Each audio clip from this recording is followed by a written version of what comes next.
but let me check our queue here. I believe this is our guest, but I'm not sure. It's me. How are you? Good. How are you doing tonight? I'm delighted to be here.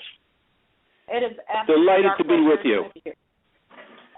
The pleasure is all ours. If you're just now tuning in, first of all, the call-in number, if you'd like to call in during the broadcast, is 718-508-9852. We are now joined by Alan Swyer, the director of the boxing documentary, El Boxeo. If you would like to visit their website, it is elboxeothemovie.com, and you can check out more information and purchase the movie and all those things. But we'll get into all that at the conclusion of where you can pick it up if you'd like to see it. So thank you again, Alan, for joining us. Tell us a little bit about the inspiration of making the documentary, what you did. What was the evolution and the creative process that led you to it? Okay, I participated in 3 sports very seriously growing up. I played basketball, I played baseball, and I boxed. I had already done a movie for HBO about basketball, a movie called Rebound. We were lucky to get Don Cheadle, Forrest Whitaker, and James Earl Jones. That was a scripted film about a Harlem playground basketball legend named Earl Manigault, a.k.a. the GOAT. And I'd done a film about, documentary about baseball, which left only one sport that I'd really participated in seriously for me to do. I did a movie, I did a documentary for NBC about diabetes, and while working on it, a colleague on the film, we got on really, really well and decided to try to find another project to do together. And we went, we had a series of lunches. Hey, what should we do? What should we do? And one day he said to me, you by any chance a boxing fan? Bingo. That's how El Boxeo was born. Fortunately, I had a measure of credibility because of the 2 sports films that I'd done. Also, I had access to the world of boxing. Larry Merchant is a close friend. Bruce Trampler is a close friend. Without credibility and without access, the world, it's hard to kind of be taken seriously by the players in the world. And you know how networking works. Through our mutual friend Al Bernstein, you and I got acquainted, which is, Absolutely. the kind of serendipity that's really great.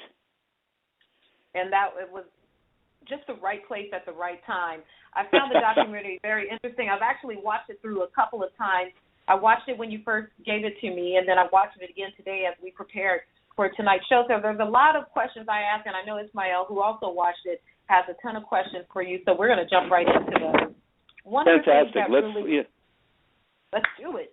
One of the things that really jumped out to me was the fact that, the participants in the documentary still consider boxing to be a poor man's sport. Now that we've seen the emergence of legacy children entering into the sport with Julio Cesar Chavez Jr., Shane Mosley Jr., even Oscar De La Hoya's nephew, Diego De La Hoya, or even an older legacy, Floyd Mayweather Jr., will it ever lose that moniker of a poor man's sport? I don't think it will, because as Miguel Diaz, the Hall of Fame trainer, says in the film, other sports feel more attractive. You play basketball, you play football, you play baseball. What do you do with boxing? You fight. And the metaphor really is, I think it's a really great question you've asked, but I think that, if you look at the metaphor that boxing, that really informs boxing more than anything else, is that one fights one's way out of poverty. With all due respect to the legacies, tell me if you believe that they have the same hunger that you see in boxers who are fighting to put food on the table for their families. I don't see the same hunger. Absolutely not. I couldn't agree more. I look at some of our, without singling them out, we know who the ones who are not taking the sport as seriously as their predecessor or their fathers or uncles. And they just don't have that hunger because they know no struggle, because they've grown up reaping the benefits of their father fighting out of poverty Absolutely. and fighting out of hardship. So, Let's talk about a guy who just retired. Sergio Martinez said to me, and this is pretty striking. He said to me he had never heard the word dinner until he was 14 years old. Wow. That's wow. Right? Something. That throws it into a completely different perspective. And I think it's why boxing has become a flag. As Alex Ramos says in the film, boxing is a flag thing.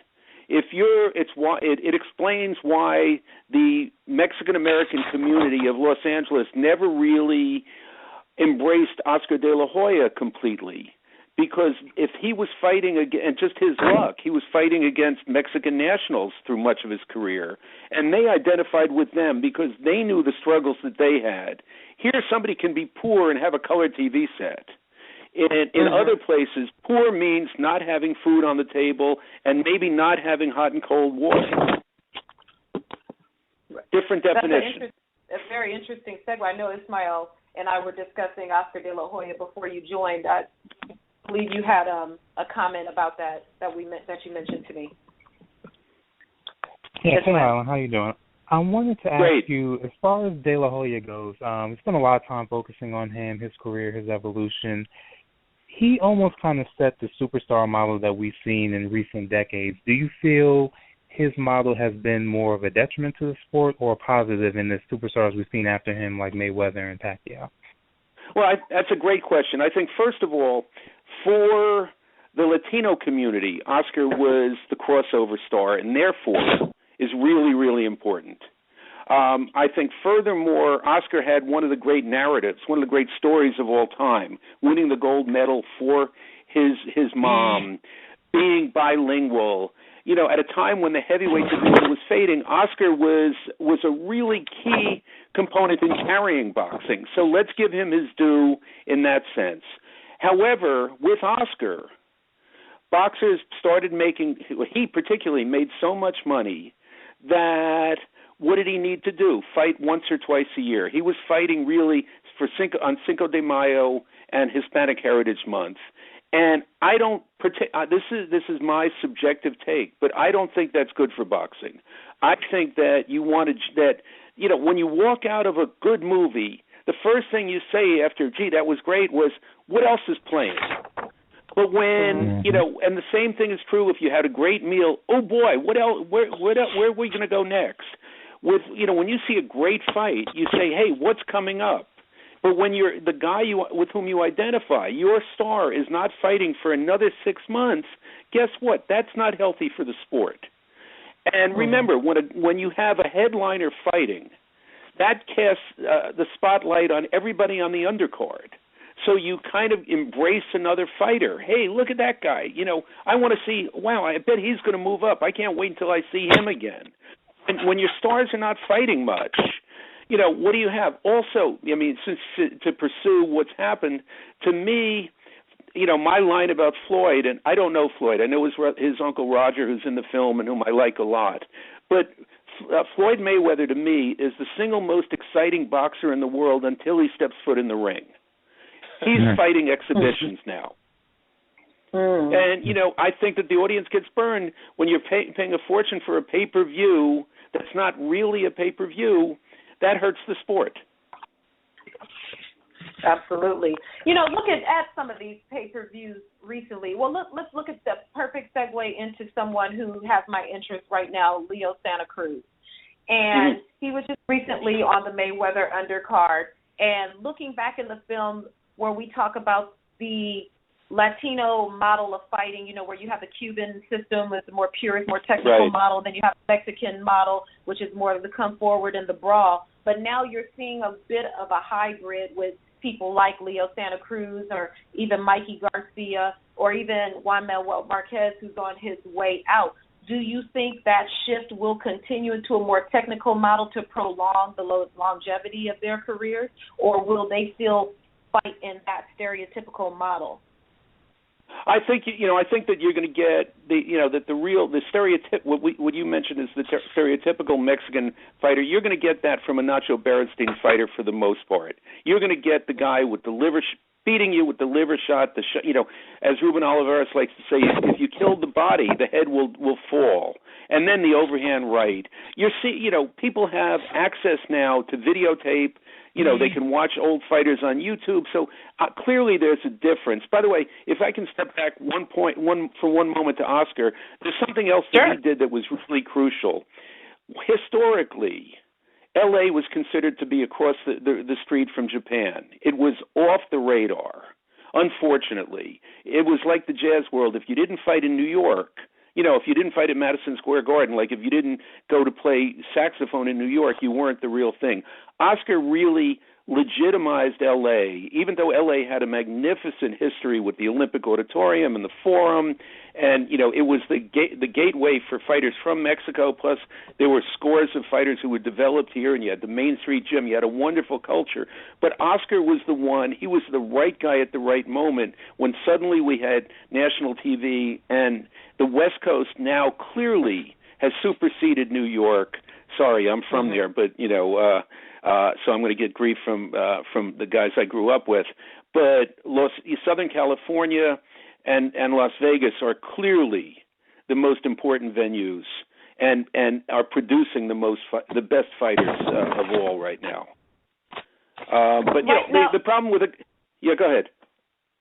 No, look, with that same train of thought, there's the emphasis during the movie talking about fighting in Madison Square Garden, and now that we see the biggest fights are now drawn to Las Vegas, and now we're starting to see Los Angeles emerge even more for these warlike battles at StubHub Arena, and now the Forum is back, so we can expect that there will probably be more boxing at the Forum since we just had the Marquez fight there. Is boxing now on the East Coast going to be dead? The last fight we saw at Madison Square Garden was Miguel Cotto and Sergio Martinez. Now that Miguel Cotto presumably will fight Canelo, that fight will probably shift here to the West Coast or down south. And Gennady Golovkin, who fought at Madison Square Garden, will be fighting his next fight here. Are we seeing the end of boxing at Madison Square Garden? I don't think we've seen the end, and I think New York is still an important venue. Remember that, and I'm going to get myself into trouble here. I wrote an angry letter, a scathing letter to the New York Times. The Cotto-Martinez fight was at Madison Square Garden, which is walking distance from the New York Times office. It was totally ignored, which means that they were not only really casting aspersions on the importance of boxing, but they were additionally turning their back on New York's huge Puerto Rican community. They said, you don't matter to us. But shortly thereafter, there was a fight in Brooklyn, and you had Chris Algieri fighting. And suddenly, why could this be? It got a tremendous amount of attention in the New York Times and other papers. Now, is there, okay, Algieri's from the New York area, but is there potentially a racial component in that? White guy? I believe so, absolutely. Because, I don't disagree with you. With the whole thing with Puerto Ricans, in recent years it's been kind of quiet, but we remember when there was so much scrutiny that was going on surrounding the Puerto Rican Day parade and, things that were outbreaks. Maybe this was their ill-informed attempt to not heighten the situation in the event that Cotto didn't win and create right. And not that it's right, and I'm not justifying it, but it's a mistake to ignore your huge community. You don't know what the rationale is. Well, we don't want those crazy Puerto Ricans to act crazy if he loses his fight, so we're just not going to say anything about it. And if you're a person who's living there and you don't have premium cable or whatever, or even the marketing of the fight, it wasn't marketed as a fight of its stature should have been. No question about it. And by the same token, I blame the boxing world. Because the boxing world has said, they don't cover us, so we'll just feed the blogs and whatnot, which means that, and thank heaven there are people like you doing wonderful work, but the mainstream media needs to be pounded by HBO and Showtime, and, they have to say to them, if you're not going to do pieces in your newspapers, we're not going to advertise. They have leverage and they fail to use it, and therefore they reduce boxing to a niche sport.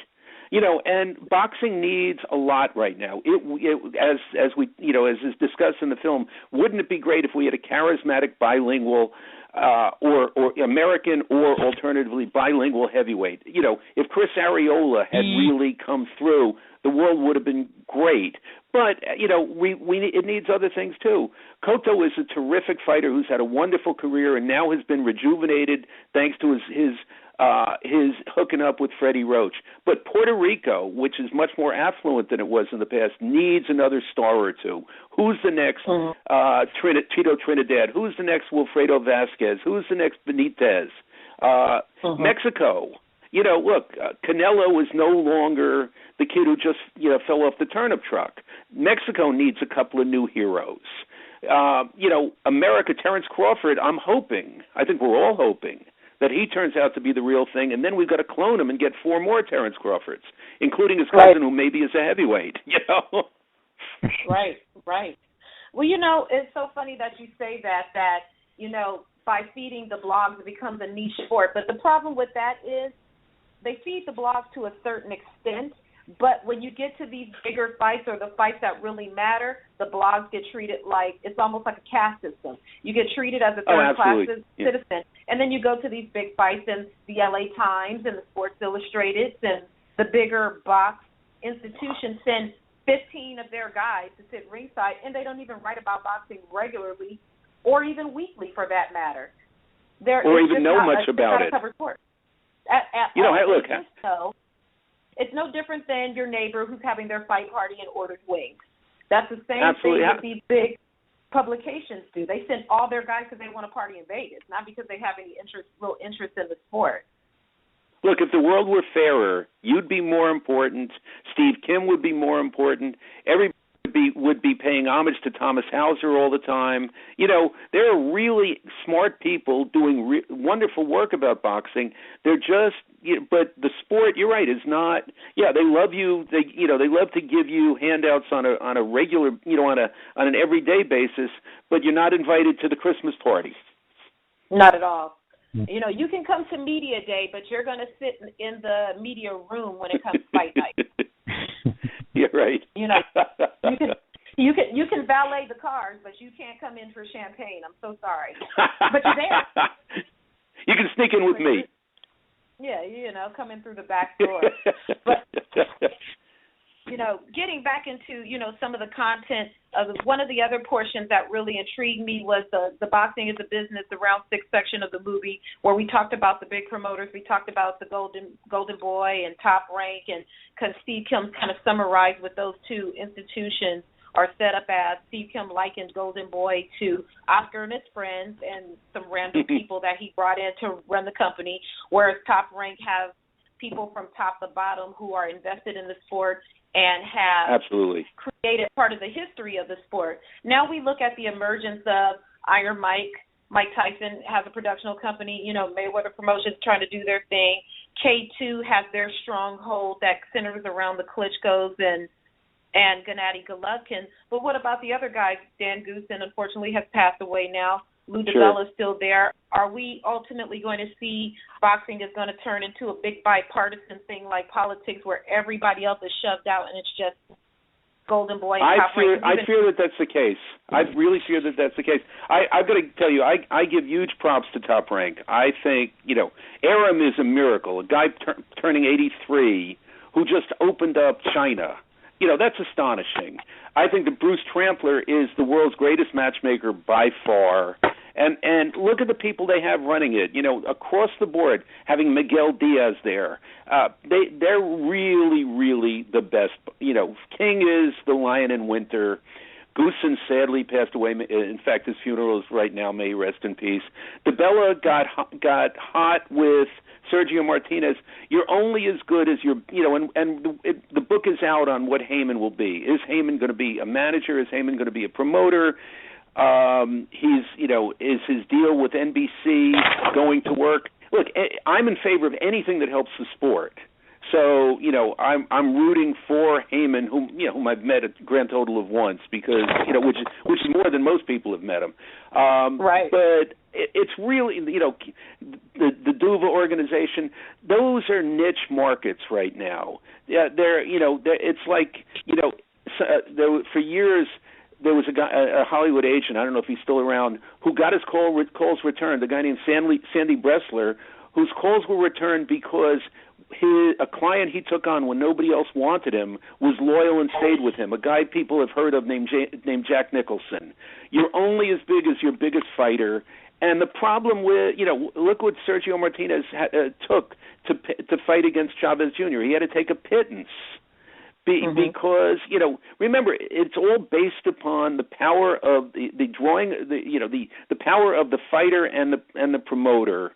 And it's why guys, I read all these blogs, we should have this fight, we should have that fight, and there's a naivete that's astonishing.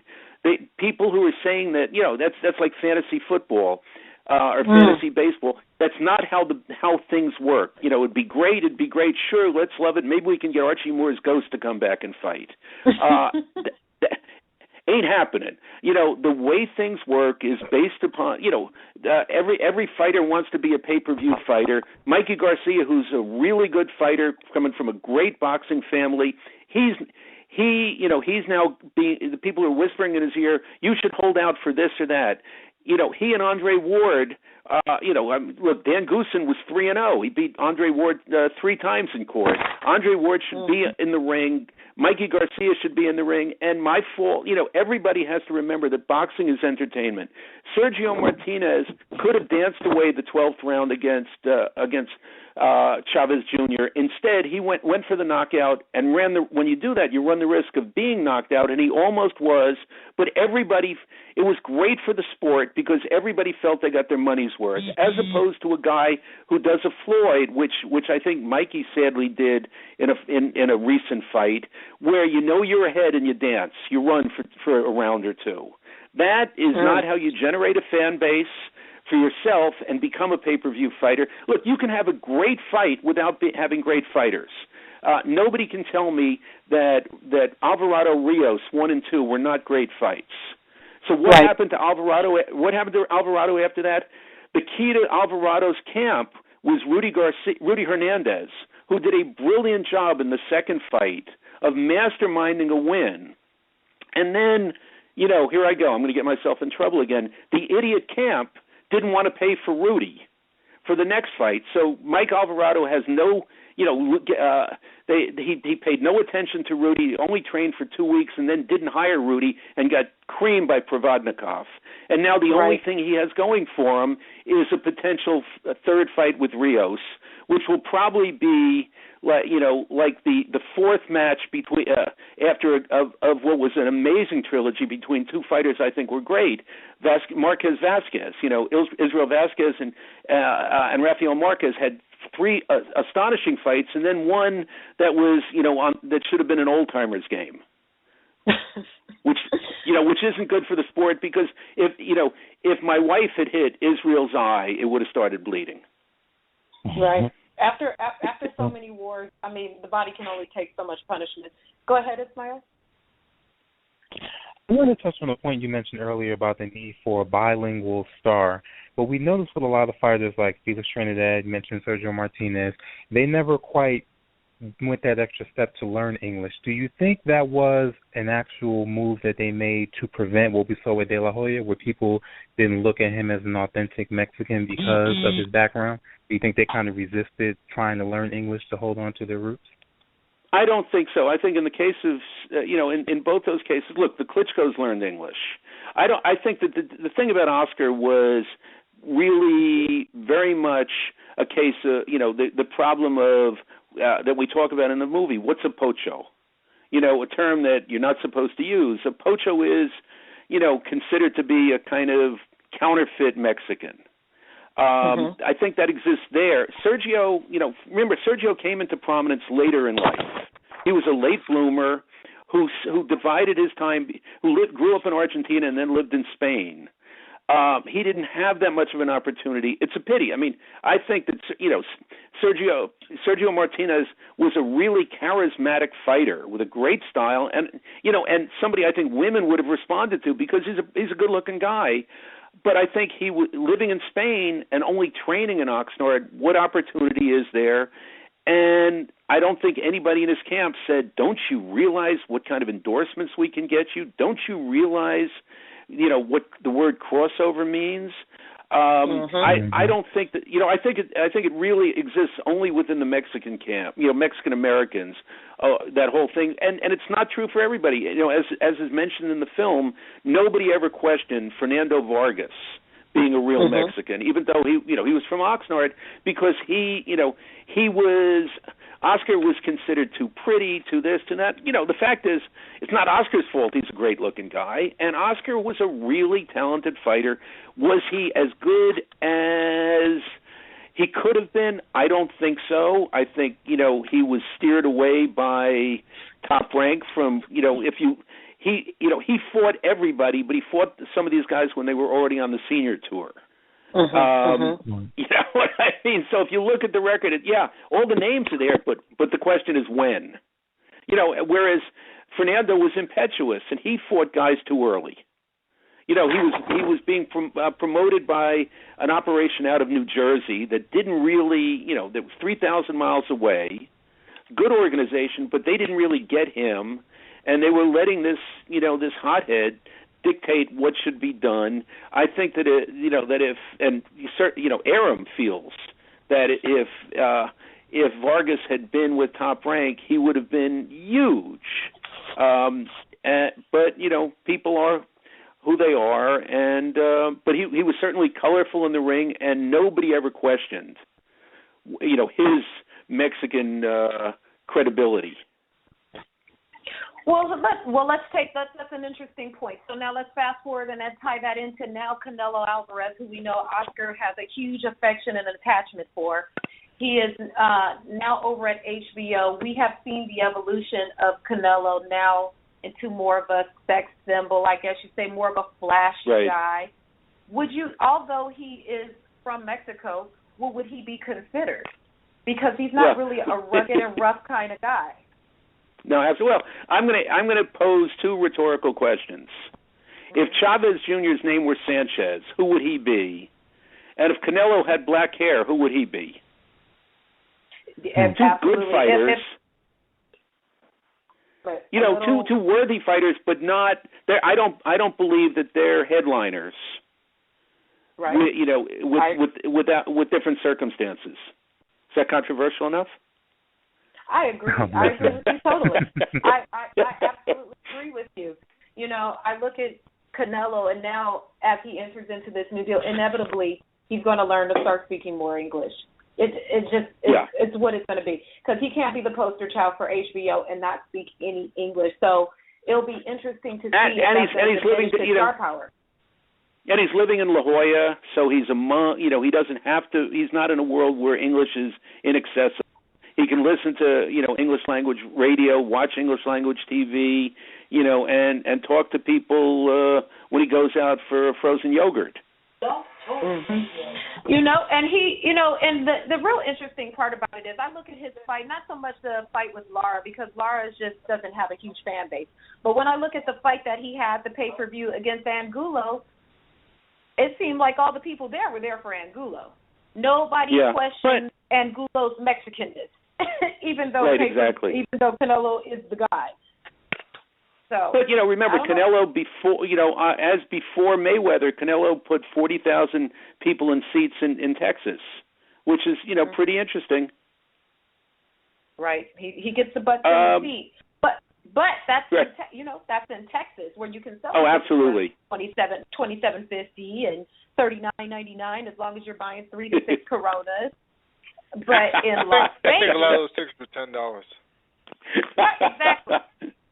Whereas in Las Vegas, where you have a whole demographic of fans that comes to Las Vegas for a fight, not only are you paying for hotels and things, but you're paying the cheapest tickets, absolutely, $250, $300. So it's going to be interesting to see if he can continue this legacy, or maybe they'll keep him in Texas. That probably will be the wise thing since he fills those arenas. Right. Yeah. Right. Well, a lot the boxing needs every so often to be revitalized. You look at certain eras. The 80s were an amazing era, but even look at different years. 2013 was a terrific year for boxing, and 2014 was basically laid an egg. Part of it has to do with luck. Part of it has to do with who's around. Part of it has to do with the fights that are made. And I think that's, we need more talent, but we also need good fights to be made, not exhibitions. The Klitschko's were mentioned earlier. There's a reason they have to go to Germany to fight. Nobody wants to see them here. They're technically proficient, and it's like watching paint dry. Absolutely.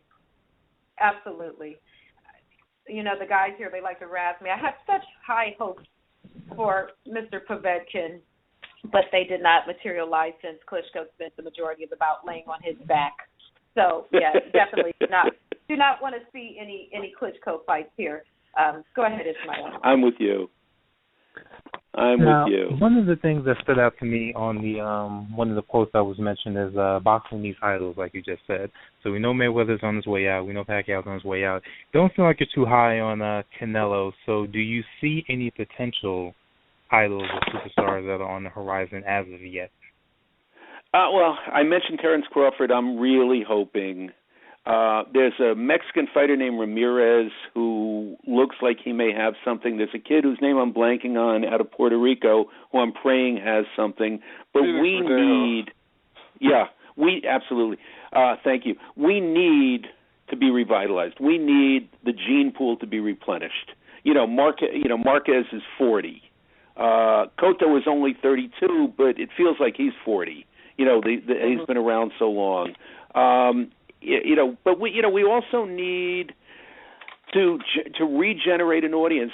Since we talked about Golden Boy, when they started putting fewer bouts on the undercard, that had a ripple effect through boxing that was really pernicious. Everybody needs exposure. Everybody, managers, trainers, cut men, the fighters, they all need to earn a living. So that's when Golden Boy did that, and then others started following suit, that was not healthy for the sport. But everybody has to say, let's step back and talk about big picture instead of how can we make some more money on our next fight. Right. And you can't do it on the backs of the people buying. Every fight just can't be a pay-per-view. At some point, it's like, well, why am I paying for premium cable? I'm just going to get rid of my premium cable, and I'll wait for the pay-per-view and I'll just go to a bar or something, which will or watch it the next day on the internet. Exactly, or watch it the same night on the internet. Exactly. Depending on how sometimes you can get it. You can get it with Colonel Bob Sheridan instead of Max Kellerman, Exactly. Or you can get it with Boxeo. You can get it a number of places. You can just really listen to some of the commentating I've heard recently. You do better putting it on mute anyway. And just watch the fight. Well, I'll always go for Merchant and Bernstein. I think both of those guys are wonderful. For a blow-by-blow guy, Lampley is fine, but give me Colonel Bob Sheridan any day. On the international broadcasts.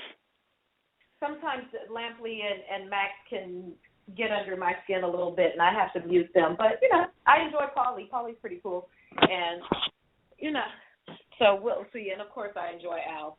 But my HBO team, not so much all the time. Need the mute button handy when I'm watching an HBO fight because the way they call the fight, if you're not an informed fan, will just jade your whole perception of the fight because you're listening to them reacting, and you go back and watch the fight like, wait a minute, they didn't even say the correct boxer's name, landing a punch, and it'll jade the whole outcome of the fight. I like when I get a stream from like China or something, and I don't understand. I like the excitement, but I don't understand what they're saying. So it's just enough excitement, but not anything to bias my opinion of the fight. In keeping with that, I was in the second row for Bradley Provodnikov in Carson, but I also TiVo'd the fight, and it was two different fights, live and on TV, and a lot of that was the influence of the yak, yak, yak. Absolutely. Also they're afraid. They're afraid of any moment. I don't need to know it's how many what percentage of power punches somebody hit in this round. Can't I just watch the fight? Right. Did he hit him? Did he fall down? And let me write my own score on my own scratch paper, and I'll be all right. Well, I feel like I've stolen your show from you, so I apologize if I've monopolized it.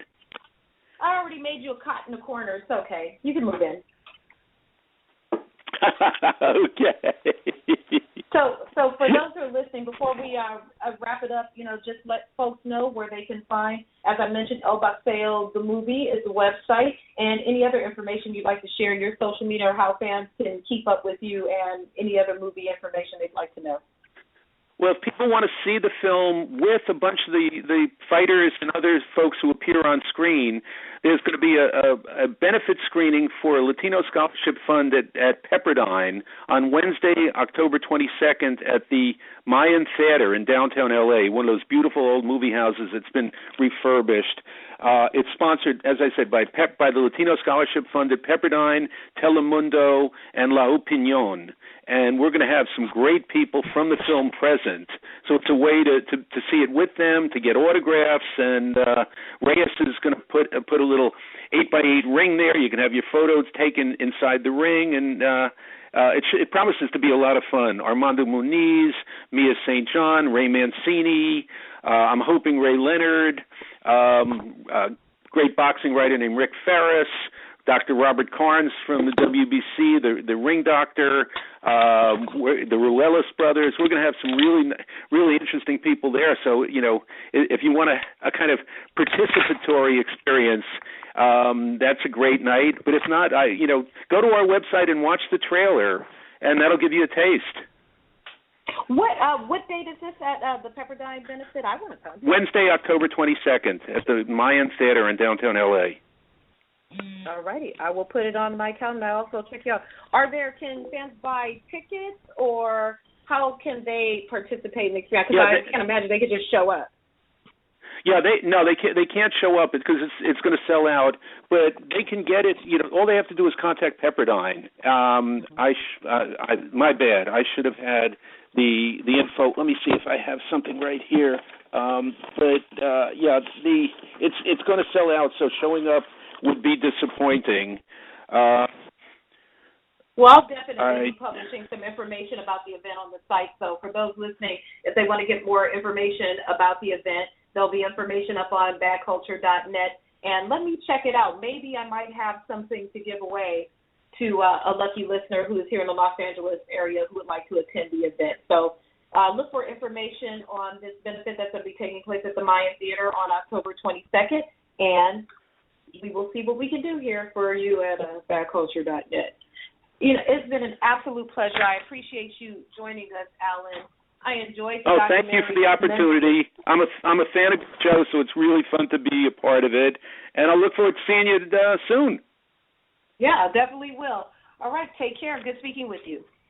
You too. Thanks so much. Bye-bye.